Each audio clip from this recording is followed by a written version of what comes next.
Assalamualaikum warahmatullahi wabarakatuh. Perkenalkan, nama saya Suraya Ulfarina, peserta Latsar CPNS tahun 2023, Angkatan 4 di Kabupaten Pidijaya. Pada kesempatan ini, saya ingin menjelaskan kembali apa yang sudah saya pelajari pada agenda 1. Baiklah, pada agenda 1, kita dapat mengetahui tentang wawasan kebangsaan, analisis isu kontemporer, dan kesiapsiagaan bela negara. Wawasan kebangsaan adalah konsepsi cara pandang yang dilandasi akan kesadaran diri sebagai warga dari suatu negara akan diri dan lingkungannya di dalam kehidupan berbangsa dan bernegara. Jadi, wawasan kebangsaan adalah cara pandang kita dalam melihat bangsa dan negara dengan penuh kecintaan terhadap tanah air. Selanjutnya, analisis isu kontemporer.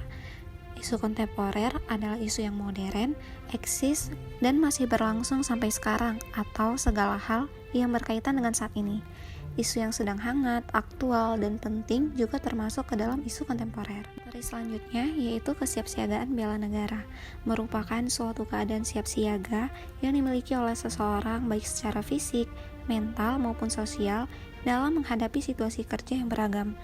Kita harus selalu siap dalam keadaan apapun untuk membela negara, baik di lingkungan kerja dan di lingkungan tempat tinggal.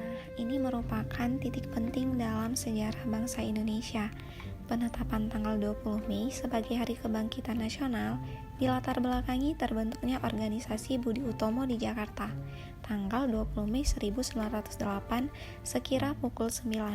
Para mahasiswa sekolah dokter di Jawa atau Stovia menggagas sebuah rapat kecil yang diinisiasi oleh Sutomo. Budi Utomo ini berdiri untuk memperbaiki keadaan rakyat, terutama rakyat kecil. Selanjutnya, penetapan tanggal 28 Oktober sebagai Hari Sumpah Pemuda yang dilatar belakangi Kongres Pemuda II dan dilaksanakan pada tanggal 28 Oktober 1928.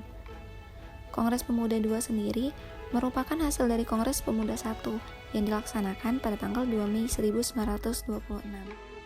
Detik-detik proklamasi kemerdekaan Republik Indonesia berawal dari menyerahnya Jepang kepada tentara sekutu pada tanggal 14 Agustus 1945.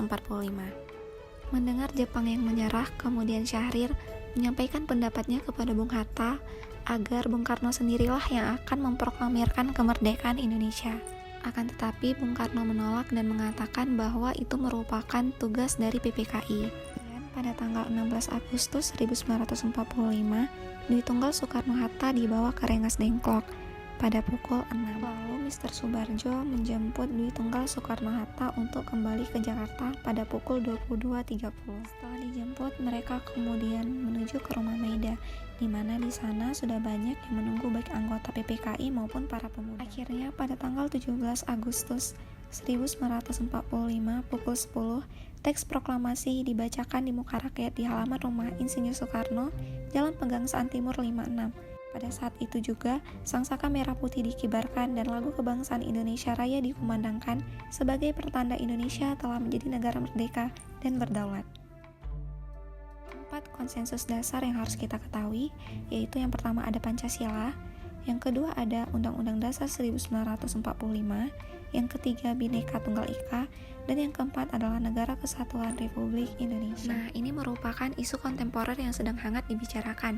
Di antaranya yaitu ada korupsi, narkoba, terorisme, money laundering, proxy war, dan kejahatan mass communication, yaitu berupa cybercrime, hate speech, dan hoax. Isu kritikal sendiri terdiri dari 3, yaitu ada current issue, emerging issue, dan isu potensial.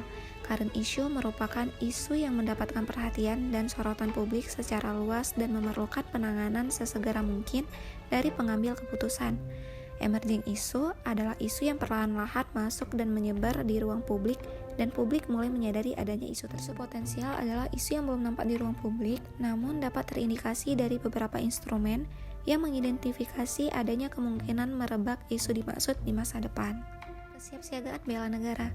Nah, ini adalah 5 nilai bela negara, yaitu yang pertama ada rasa cinta tanah air, sadar berbangsa dan bernegara, setia kepada Pancasila sebagai ideologi negara, rela berkorban untuk bangsa dan negara, dan mempunyai kemampuan awal bela negara.